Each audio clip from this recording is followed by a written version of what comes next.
Laurent Padi. DKL, les conseils de Patrick Grimm, comportementaliste animalier et éducateur canin. Différents facteurs déclenchants de l'agressivité chez le chien. Voilà le sujet qui nous préoccupe cette semaine, Patrick.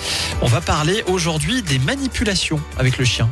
Alors effectivement, beaucoup de gens pensent que la manipulation, c'est quelque chose d'agréable pour le chien.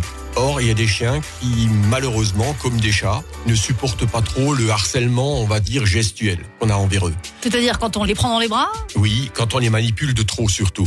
Il y a des chiens qui sont indépendants, qui sont autonomes et qui n'aiment pas forcément, à certains moments de la journée, qu'on les touche.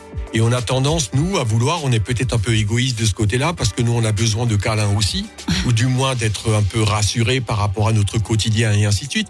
Et donc, on appelle notre chien pour qu'il vienne et pour qu'on puisse le toucher à ce moment-là, le caresser.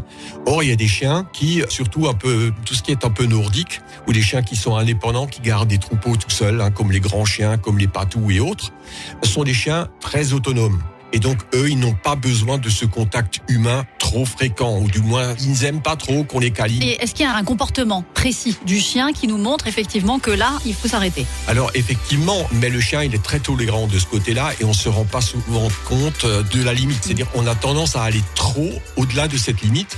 Et je vois pas mal de gens qui viennent me voir et finalement, je me rends compte que le chien, il a peur d'eux, il recule parce que les gens ont tendance à plonger sur le chien pour le caresser parce qu'ils pensent qu'ils font bien ce qu'ils sont en train de faire. Or, il faut faire très attention à ça. Il faut se mettre au niveau du chien, surtout quand on a des chiens qui sont relativement petits, ne pas se pencher par-dessus les chiens, parce que tout ça sont des mouvements qui peuvent être inquiétants. Alors, les gens ne se rendent pas compte que le chien, il est par exemple en train de coucher les oreilles vers l'arrière. C'est un signe que le chien nous envoie.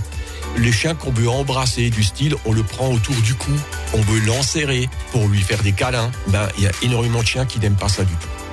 Donc, attention à ça, observez bien ou faites plutôt observer par quelqu'un d'autre la situation quand vous vous approchez de votre propre chien, parce que la plupart des humains ne sont pas capables de se rendre compte qu'ils font une erreur. Vous parliez du fait de s'approcher des chiens. Ça aussi, ça peut être un facteur déclenchant, la distance avec le chien. On s'y intéresse demain. DKL.